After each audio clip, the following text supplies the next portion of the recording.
कल मैंने union environment minister Prakash Javadekar जी का बयान सुना था, आज अखबारों में भी उसके बारे में छपा। उनका कहना है कि प्रदूषण किसी एक राज्य की वजह से नहीं होता।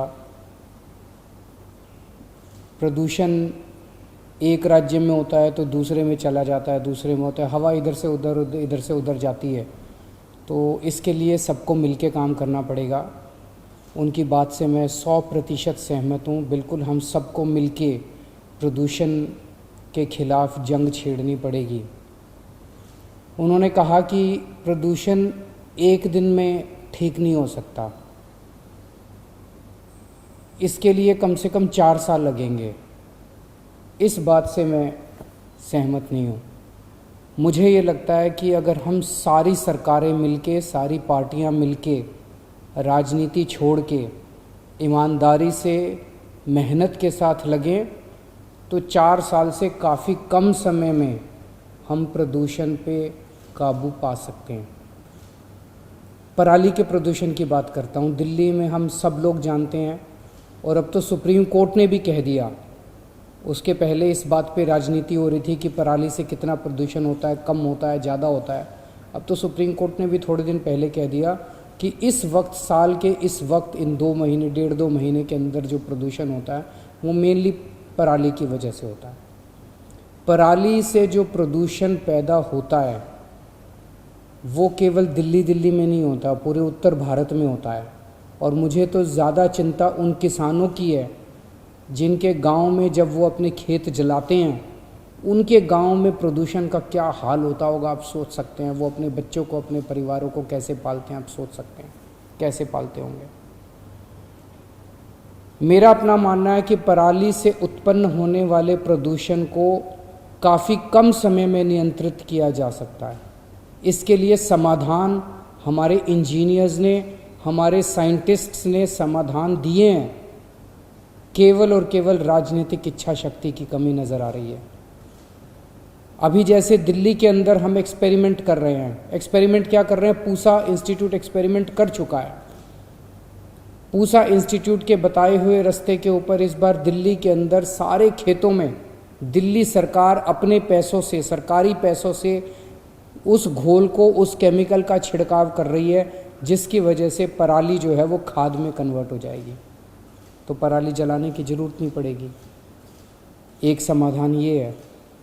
दूसरा समाधान, करनाल के अंदर एक बहुत बड़ा पराली से CBG गैस, कंप्रेस्ड बायोगैस, वो CNG की तरह होती है, CNG की तरह उसका इस्तेमाल किया जा सकता है।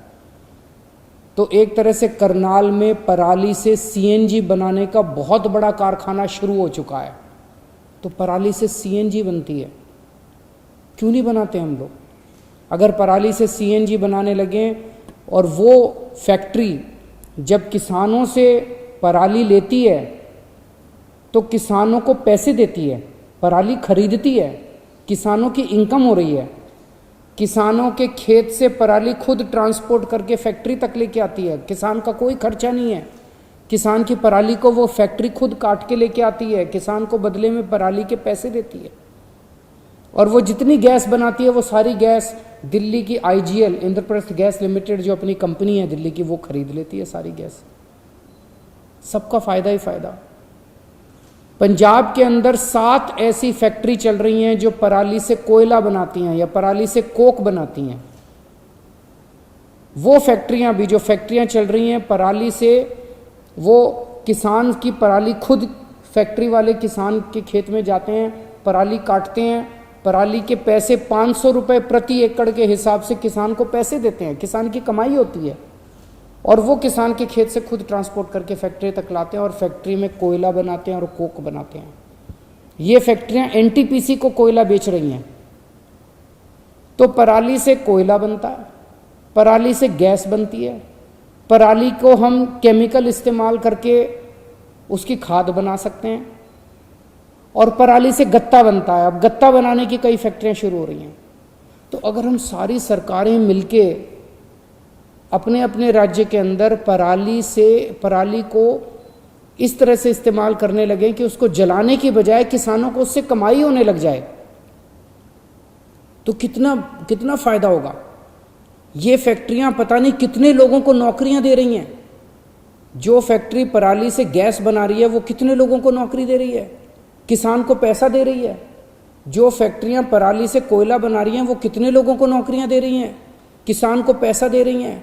जो फैक्ट्रियां पराली से गत्ता बना रही हैं वो कितने लोगों को नौकरियां दे रही है और किसान को पैसा दे रही हैं। मुझे लगता है अगर युद्ध स्तर के ऊपर हम सारे शुरू कर दें तो बहुत कम समय में, साल भर में हम लोग पराली को अभी पराली एक बहुत बड़ी लाइबिलिटी बनी हुई है, पराली को लाइबिलिटी की बजाय एक बहुत बड़े अपॉर्चुनिटी में कन्वर्ट कर सकते हैं। शर्त केवल एक है, क्या हम सबकी राजनीतिक इच्छा शक्ति है या इस मुद्दे पे केवल राजनीति करनी है। मेरी केंद्रीय पर्यावरण मंत्री साहब से निवेदन है, अभी तक केंद्र सरकार सभी राज्य सरकारों के एनवायरनमेंट मिनिस्टर्स के साथ मीटिंग करती रही है। ये मुद्दा बहुत बड़ा है, ये मुद्दा एनवायरनमेंट मिनिस्टर्स के लेवल पे डील नहीं हो पा रहा। मेरी केंद्रीय पर्यावरण मंत्री जी से अपील है कि हर महीने नॉर्दर्न इंडिया में पराली से उठने वाला धुआं एक बड़ा पोल्यूशन का कारण है, इसीलिए उत्तर प्रदेश, दिल्ली, पंजाब और हरियाणा, इन चारों राज्यों के मुख्यमंत्रियों के साथ हर महीने केंद्रीय पर्यावरण मंत्री को मीटिंग करनी चाहिए। और जब तक पराली की समस्या, खुले दिल से मीटिंग करें हम लोग, एक दूसरे के ऊपर आरोप प्रत्यारोप ना करें। हरियाणा के मुख्यमंत्री साहब के पास खुद समाधान हो सकते हैं, पंजाब के मुख्यमंत्री साहब के पास खुद समाधान हो सकते हैं, उत्तर प्रदेश के साथ मेरे पास समाधान, हम सब मिलकर समाधानों के ऊपर चर्चा करें। अपने अपनी टीम के साथ बैठे हैं, अपने अपने एनवायरनमेंट मिनिस्टर को लेके बैठे हैं, अपने आप अफसरों को, एक्सपर्ट्स को लेके बैठे हैं। और जब तक पराली की समस्या का समाधान नहीं हो सकता, हर महीने मीटिंग करके इसकी शार्प डेडलाइंस बननी चाहिए, टाइमलाइंस बननी चाहिए और उसके हिसाब से इसके ऊपर काम होना चाहिए। तभी हम इसके ऊपर इसका समाधान निकाल पाएंगे। तो इंजीनियर्स ने और एक्सपर्ट्स ने तो समाधान दे दिए हैं, कमी केवल राजनीतिक इच्छा शक्ति की है। नमस्कार।